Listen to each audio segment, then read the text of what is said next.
Selamat bergabung teman-teman SMK 10. Selamat bertemu lagi dengan Pak Adi dalam podcast Adi Ben Slamet. Semoga kalian tetap sehat selalu dan senantiasa bersemangat untuk belajar sejarah Indonesia. Kali ini Pak Adi ditemani oleh salah satu pelajar yang juga antusias di dalam belajar sejarah.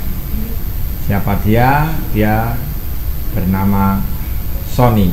Ya, Sony akan membantu Pak Adi di dalam memahamkan kalian untuk belajar kolonialisme dan imperialisme, khususnya pada masa kedatangan Belanda lewat kongsi dagangnya VOC. Silakan Sony masuk ke ruang pertemuan. Kita akan membahas tentang masa pemerintahan VOC di Indonesia. Selamat malam Adi. Selamat malam Sony. Yeah. Sony, kira-kira menurut Sony apa sih manfaat Sony belajar sejarah? Ya, kalau buat saya sih belajar sejarah itu meskipun agak jengkelin itu ada beberapa manfaatnya ya. Pertama tuh jadi bisa berpikir secara kritis, nggak mudah menerima informasi apa adanya. Yang kedua itu dengan belajar peristiwa-peristiwa di masa lalu, kita bisa mengambil makna dan membangun masa depan kita dengan pesan-pesan dari peristiwa-peristiwa masa lalu. Oke, gitu. Terima kasih. Nah, baik teman-teman, itu tadi bincang-bincang yang sejenak ya, untuk kita masuk ke materi kita yang inti, yang substansial, yaitu tentang kolonialisme dan imperialisme, khususnya masa Belanda lewat kongsi dagangnya VOC. Sebelum kita bicara tentang VOC, jadi Pak Adi mau jelaskan ke teman-teman, kolonialisme dan imperialisme kan sudah kita pelajari pada minggu kemarin ya. Sony, tentunya Sony juga punya definisi atau pengertian tentang kolonialisme dan imperialisme. Menurut Sony apa? Kalau dari saya sendiri, kolonialisme itu sebuah paham di mana ada negara koloni dan negara jajahan atau negara induk, di mana negara induk tersebut menguasai negara jajahan atau negara koloni tersebut dan mengeruk sumber daya yang ada di negara tersebut. Gitu Pak. Ya, jadi kolonialisme itu adalah suatu paham menguasai atau menduduki ya wilayah negara lain atau daerah lain untuk kepentingan dari negara yang menjajah, ya, begitu.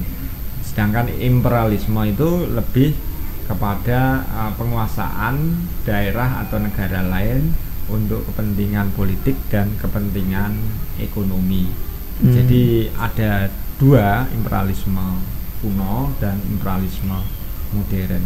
Nah, kalau imperialisme kuno mestinya Sony juga tahu istilah 3G, tahu ya? Iya tahu Pak. 3G yang sering didengar dari SD sampai sekarang adalah Gold, Glory, dan Gospel. Ya, jadi teman-teman, 3G inilah yang mendasari, melatar belakangi munculnya imperialisme kuno ya. Pada saat itu kan kita tahu ada Portugis, kemudian apalagi Sony? Ada Spanyol, Inggris dan Belanda. Inggris dan Belanda. Nah, inilah negara-negara yang melaksanakan imperialisme kuno. Jadi mereka didorong oleh semangat 3G. Glory ingin mencapai kejayaan ya. Kemudian Gospel ingin menyebarkan misi agama mereka ya. Kemudian satunya lagi God untuk mencari kekayaan. Jadi kekayaan dalam hal ini diukur dari jumlah emas yang diperoleh, begitu pada saat itu ya. Oke, selanjutnya kita akan tinggalkan tentang penjelajahan samudera bangsa barat, karena sudah kemarin pada materi yang sudah diupload Pak Adi. Nah, sekarang kita masuk ke munculnya kolonialisme Belanda di Indonesia lewat VOC. Nah, Sony kira-kira tahu apa itu VOC? VOC sendiri setahu saya sebuah perusahaan kongsi dagang Belanda, di mana itu menyatukan pedagang-pedagang Belanda, Pak. Nah, untuk singkatannya sih kurang hafal. Iya. Mungkin bisa Pak Edi Bandu jelaskan. Jadi VOC betul yang dikatakan Sony adalah kongsi dagang Belanda di Indonesia, ya, atau namanya kongsi itu perkumpulan para pedagang Belanda di Indonesia, atau Vereniging, ya, Oost-Indisch Company. Itu yeah. VOC. Ya, mungkin ada yang ditanyakan? Ya, ada sih beberapa pertanyaan yang mungkin juga teman-teman ada concern, sehingga mungkin di rumah bisa kepikiran, lalu ini coba saya wakilkan ya teman-teman. Pertama, sebenarnya tuh apa sih Pak tujuannya dibentuk VOC dan kenapa di Indonesia gitu? Baik, teman-teman, pertanyaan Sony akan Pak Adi jawab, tapi tidak langsung to the point ya. Pak Adi akan menjelaskan dulu, jadi mulai dari kedatangan Belanda. Jadi Belanda yang datang melalui jalur laut, kita tahu penjelajahan samudra pasti akan berkaitan dengan jalur laut ya. Kalau jalur darat itu teman-teman pasti masih mengenal istilah jalan sutra. Jalan sutra itu lewat darat. Nah, Belanda yang datang ke Indonesia itu kan sebenarnya melalui jalur yang sudah dirintis oleh Portugis. Jadi Portugis itu kan kita kenal ada Alfonso de Albuquerque, ya. Kemudian sebelum itu ada ini Vasco da Gama, itulah datangnya Belanda ini melalui jalurnya Portugis yang dipimpin oleh Cornelius de Houtman. Ya, mereka mendarat di Banten. Jadi dari kalau lihat jalur pelayaran penjelajahan samudera itu dari Afrika Selatan langsung itu dia menerabas lewat Samudra India sampailah di Banten. Seperti itu. Jadi tidak lewat India. Seperti itulah. Nah, di Banten tahun 1596 sampailah mereka, ya. Kemudian 1602 Belanda kemudian mendirikan apa tadi yang kamu sebut dengan VOC. Nah, VOC sendiri sebenarnya berdiri dengan dengan dilatar belakangi dengan alasan supaya Belanda ya tidak kalah bersaing dengan para pedagang dari negara-negara lain, terutama dari Inggris. Mengapa Inggris? Karena Inggris itu sebenarnya adalah rival terberat Belanda dalam hal perdagangan. Inggris memiliki kongsi dagang kongsi dagang yang disebut dengan EIC, East-Indisch Company. Ya, ini sudah sangat go internasional kalau boleh dikatakan dalam bahasa sekarang seperti itu. Nah, ini jadi supaya tidak kalah dari Inggris terutama itu. Nah, pertanyaan Sony tadi, apa tujuannya dibentuk VOC? Ya, satu, yang pertama menghimpun semua pedagang-pedagang Belanda supaya bersatu di bawah bendera VOC. Yang kedua, dari persatuan pedagang-pedagang Belanda diharapkan ya ini nanti mempunyai akibat yang positif bagi keuangan Belanda. Jadi mereka akan memberikan sumbangan bagi Belanda. Nah, kemudian yang ketiga, mengapa dibentuk VOC? Ya, tidak lain supaya para pedagang Belanda ini juga bisa eksis di dalam perdagangannya sehingga tidak kalah dengan pedagang-pedagang dari negara lain. Ada pertanyaan lagi? ada sih Pak. Lanjut ya teman-teman. Jadi pastinya kan jika negara Belanda menaruh VOC di Indonesia itu kan mesti ada pemimpinnya lah Pak. Nah, pemimpinnya itu apa jabatannya dan siapa saja? Baik, kalau bicara tentang tokoh-tokoh VOC sebenarnya banyak, tapi yang penting di dalam sejarah berdirinya VOC itu adalah Gubernur Jenderal Peter Boot. Jadi Peter Boot ini adalah Gubernur Jenderal VOC ya Belanda ya pada masa VOC yang meletakkan dasar sistem monopoli ya, yang dipakai oleh pemerintah kolonial Belanda pada waktu-waktu yang akan datang sampai dengan nanti masa ada apa namanya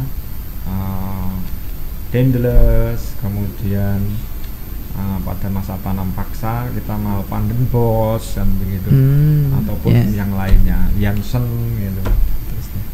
Seperti itu ya peran Peter Boot. Jadi jabatannya adalah seorang gubernur jenderal dan yang menjabat itu nama orangnya adalah si Peter Boot itu. Oke. Selanjutnya pastinya Belanda itu kan telah menerapkan tujuan-tujuan seperti yang tadi Pak Adi jelaskan. Nah, apa sih Pak karya yang mereka lakukan di Indonesia ini? Kan pasti mereka punya tujuan, harus ada penerapannya gitu Pak. Ya, jadi tujuannya jelas bahwa VOC itu berdiri untuk melakukan monopoli perdagangan, terutama perdagangan rempah-rempah, karena pada abad ke-15, 16 ya itu rempah-rempah itu menjadi idola bagi bangsa barat. Dengan menguasai rempah-rempah atau memonopoli perdagangan rempah-rempah, maka ini bisa mendatangkan keuntungan bagi Belanda sehingga keuangan Belanda itu menjadi terjamin seperti itu. Nah, sekarang saya mau tanya gantian Sony.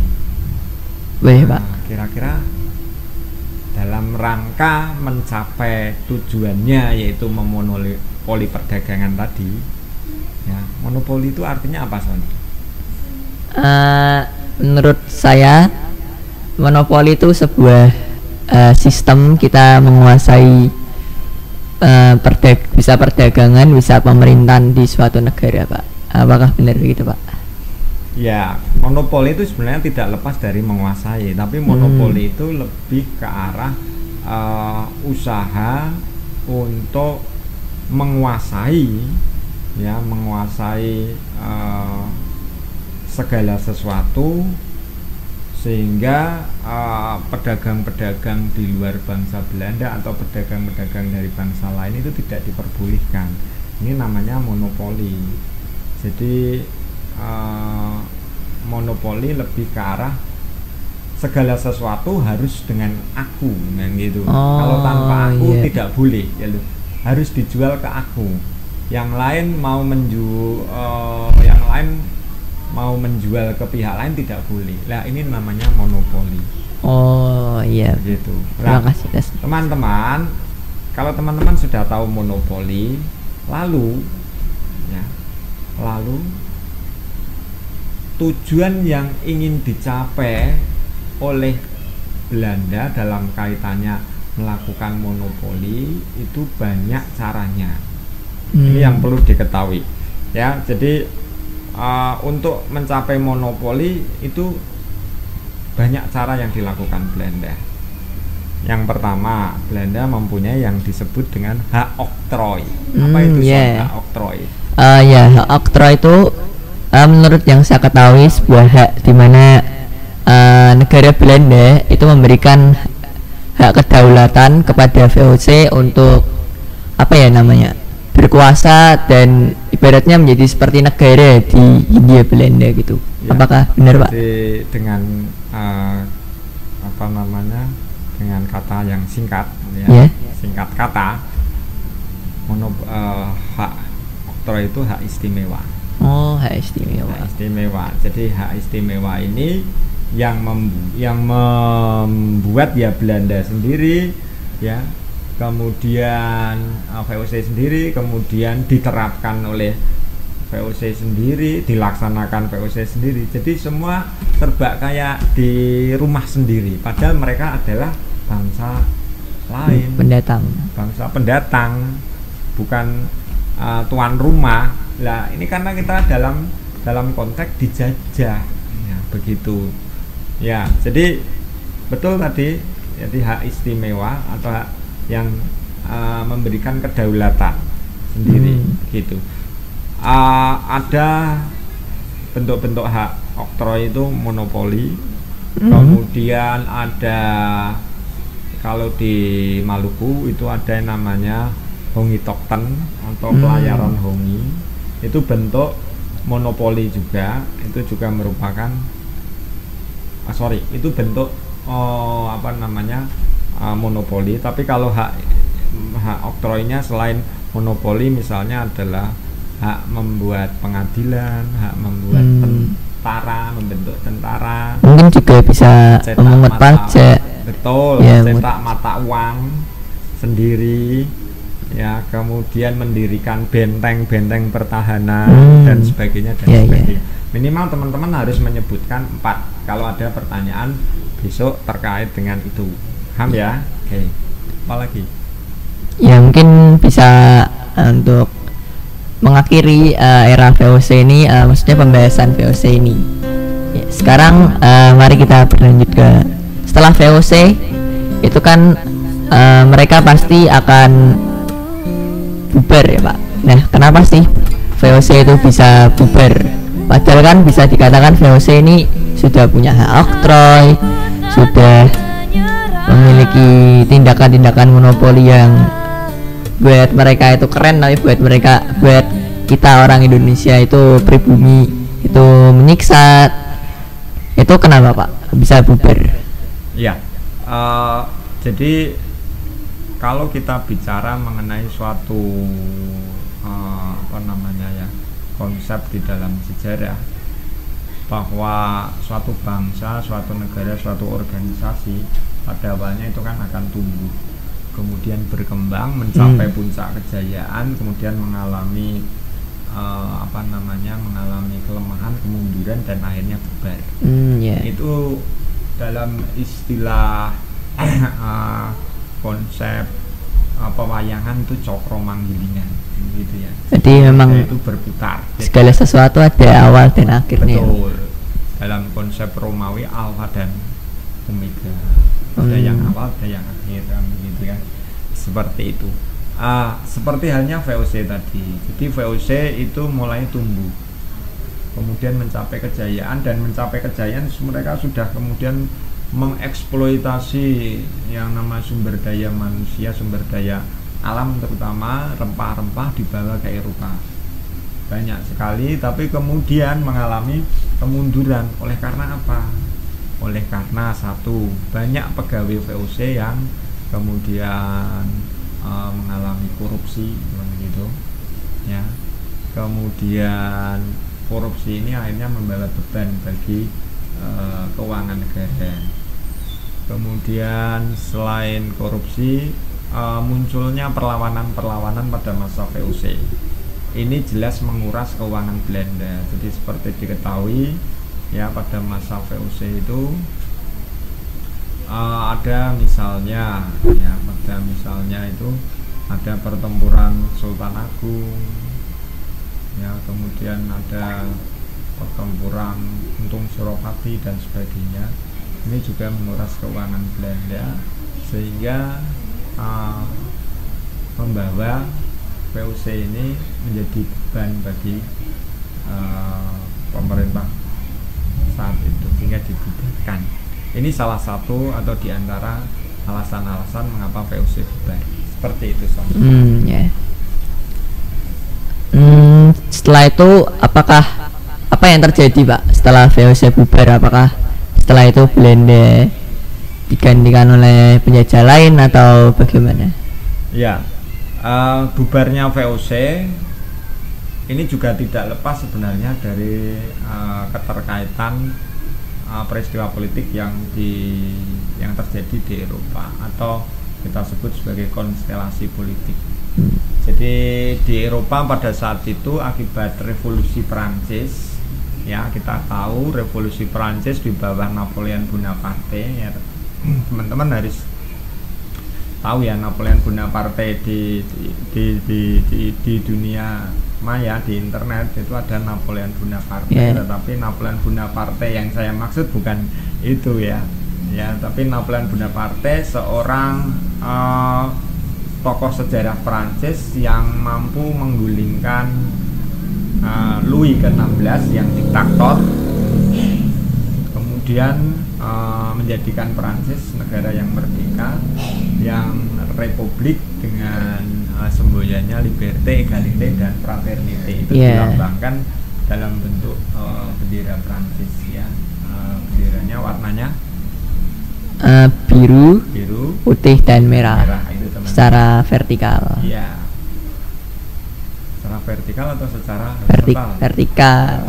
Oke. Selanjutnya akibat dari Napoleon Bonaparte yang mengalahkan Louis ke-16, maka kekuasaan Bonaparte itu menjadi menggebu-gebu ingin menguasai negara-negara tetangga di Eropa, termasuk Belanda. Begitu.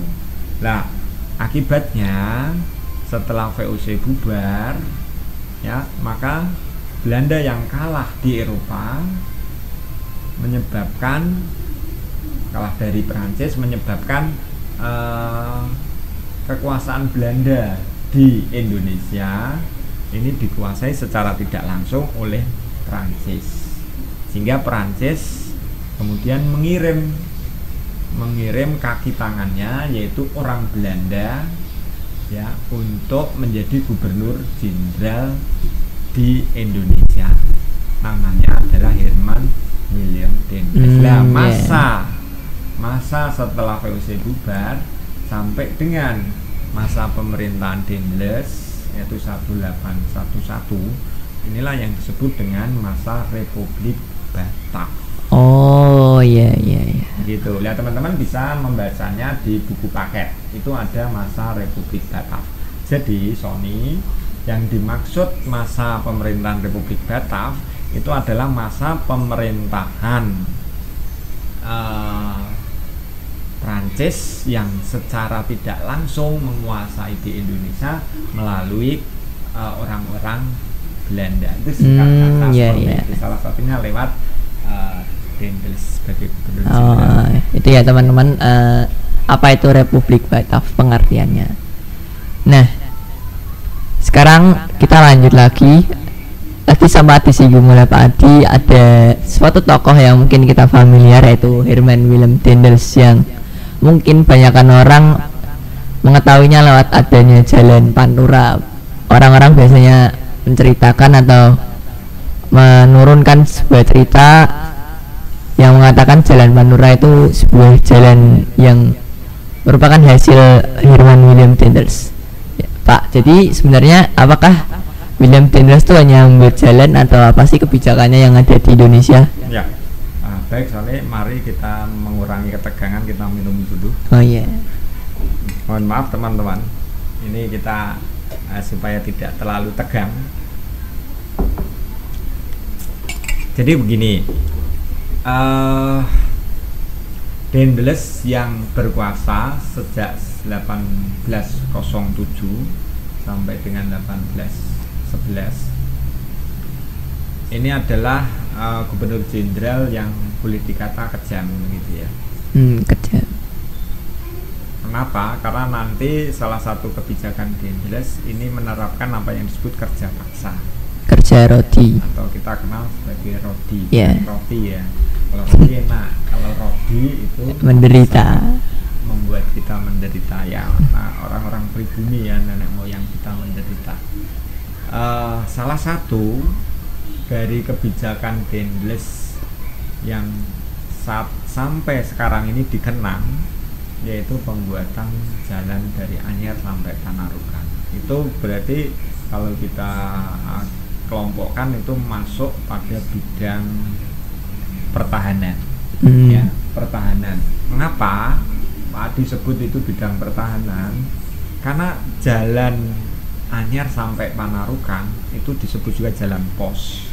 Ini tujuan utamanya bukan untuk perdagangan, untuk mempercepat lalu lintas perdagangan, tidak. Tapi tujuan utamanya sesuai dengan tujuan yang diharapkan oleh Prancis, yaitu mempertahankan Pulau Jawa dari serangan Inggris. Maka dibuatlah infrastruktur berupa jalan ya, yang nanti menghubungkan satu pos dengan pos lain. Itu Anyar itu di Jawa Barat, ya Panarukan itu di Jawa Timur, menghubungkan satu pos dengan lain untuk konsolidasi pertahanan. Gitu, supaya apa? Supaya bisa memblokade, ya, bisa menghadapi serangan Inggris yang tiba-tiba. Ini kaitannya dengan tujuan yang diharapkan Prancis kepada Dendles, mempertahankan Pulau Jawa supaya tidak jatuh ke tangan Inggris. Oh iya, seperti itu. Mbak. Jadi gitu ya. Iya. Yang benar adalah jalan pos, bukan panturanya. Dan ada Pak, ada teman-teman bahasa Belandanya itu di Groot Postweg. Tapi begini Sony dan teman-teman, mengapa saya katakan bahwa Jalan Anyar Panarukan ini kemudian menjadi sangat bersejarah, fenomenal sekali, monumental sekali, karena sampai sekarang jalan itu kan menjadi lalu lintas yang sangat vital dari situ ya Pak ya, bagi bangsa kita, terutama bagi lalu lintas perdagangan di Jawa ya, kegiatan distribusi. Ini yang kemudian disebut dengan Jalan Pantura. Begitu ya, kita tahu ketika mudik, ketika lebaran itu jalan itu menjadi sangat vital sekali.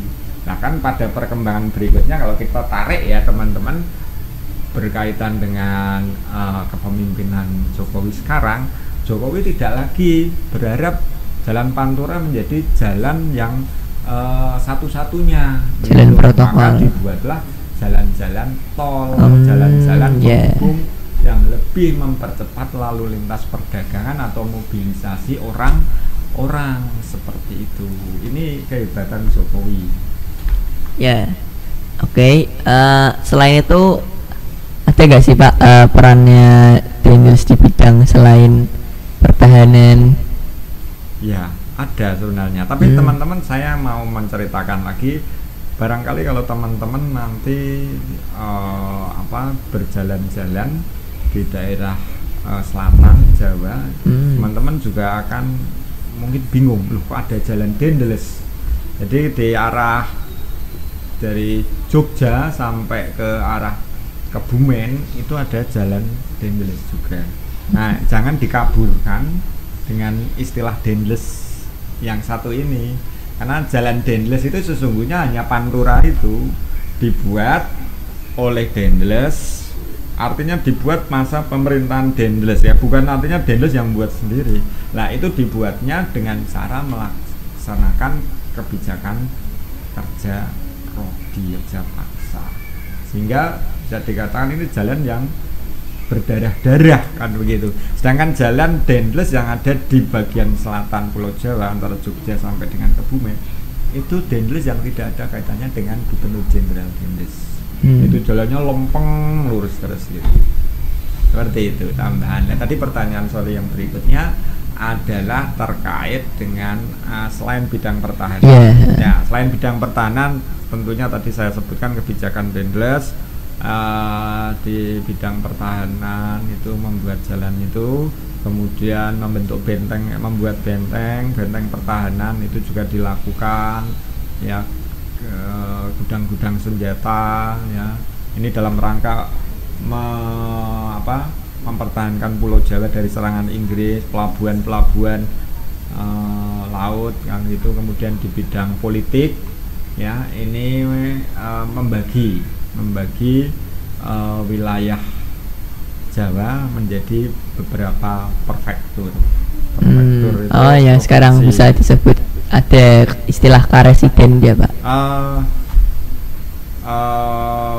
itu nanti pada masa ini itu pada masa Dendles masa Raffles. Jadi prefektur itu provinsi gitu iya. ya. Terus nanti juga ada masa Dendles di bidang pemerintahan ini mulai melakukan ini modernisasi pemerintahan.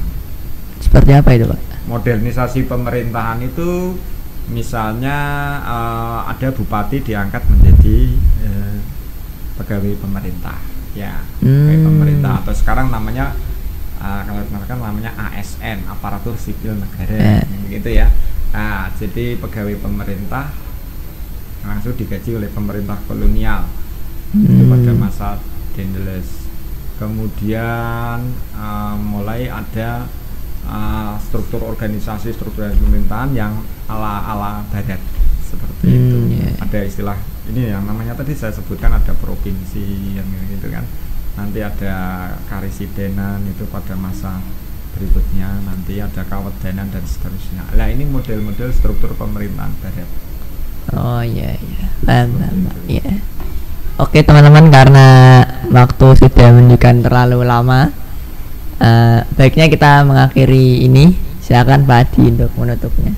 Baik teman-teman, untuk closing statement dari Pak Adi mengenai materi ini. Jadi pemerintahan kolonial Belanda yang awalnya dimulai dari datangnya VOC atau dibentuknya VOC ini belum merupakan masa kolonialisme Belanda yang mengeksploitasi seluruh kekayaan dan sumber daya manusia Indonesia. Nanti masih berlanjut pada masa pemerintahan Belanda, pemerintah Hindia Belanda ya, di mana tidak lagi VOC yang berkuasa, tetapi pemerintah Belanda sendiri yang datang, tetapi dengan nama pemerintah Hindia Belanda ya. Itu nanti ada gubernur jenderal seperti Jansen, kemudian ada Van den Bosch dengan tanam paksanya ya, sampai dengan nanti mulailah nanti muncul kesadaran kebangsaan ya, dimulai dengan adanya pergerakan nasional. Nah, jadi Sony itu statement Pak Adi, closing statementnya. Jadi teman-teman harus nanti juga paham tentang masa pemerintahan Van den Bosch. Itu saja.